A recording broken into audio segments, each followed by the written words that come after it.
Hello, and welcome to a short video tutorial covering COBRA basics, with illustrated help from Ben.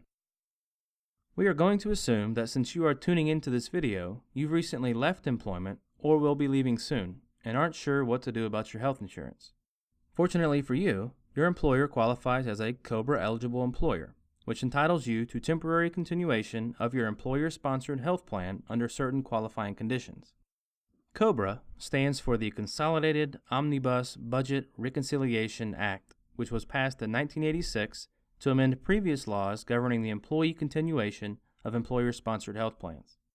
In very general terms, COBRA allows you to continue your group health insurance coverage for up to 18 months after you terminate employment, so long as your termination was not for gross misconduct.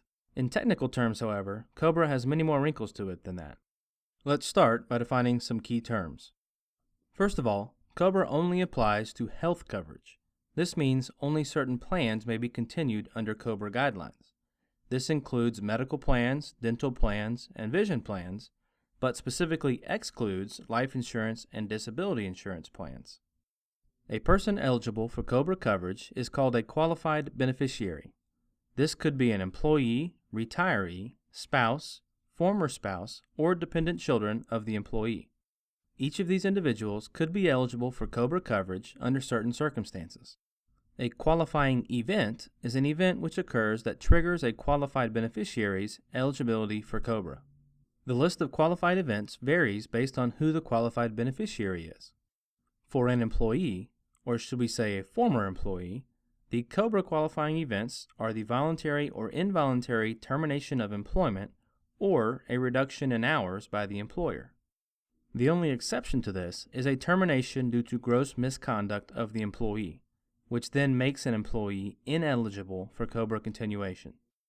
For a spouse, the COBRA qualifying events include the same listed for an employee, plus divorce or legal separation from the employee, the covered employee becoming eligible for Medicare, or the death of the employee. For dependent children, the COBRA qualifying events include the same listed for a spouse, but also include the loss of dependent child status under the group health plan. Now that we've reviewed the basic definitions, let's take a look at the entire COBRA process.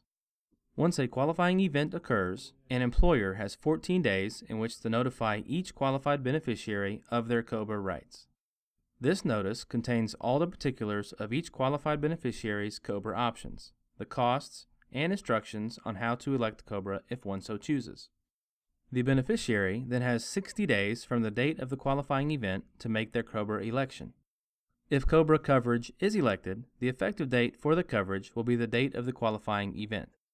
Once an election has been made, the beneficiary has up to 45 days to make the first premium payment. Speaking of premiums, I'm sure you want to know what COBRA costs. By law, your employer can charge up to 102% of the plan premium to remain on their plan through COBRA. This number represents 100% of the premium for the insurance plus an additional 2% in administration fees. It's important to realize that this is 100% of the full plan premium, not just 100% of the portion you paid as a part of your benefits package while you were an active employee. So it's quite likely your COBRA premiums will be quite a bit higher than what you are used to paying through your paychecks.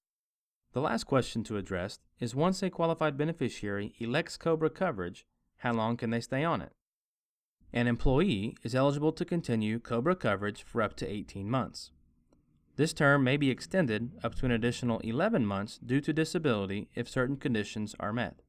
A spouse qualifies for the same 18 months if the qualifying event is simply the termination of the employee, but is eligible for up to 36 months if the qualifying event is a divorce, legal separation, the employee becoming enrolled in Medicare, or the death of the employee.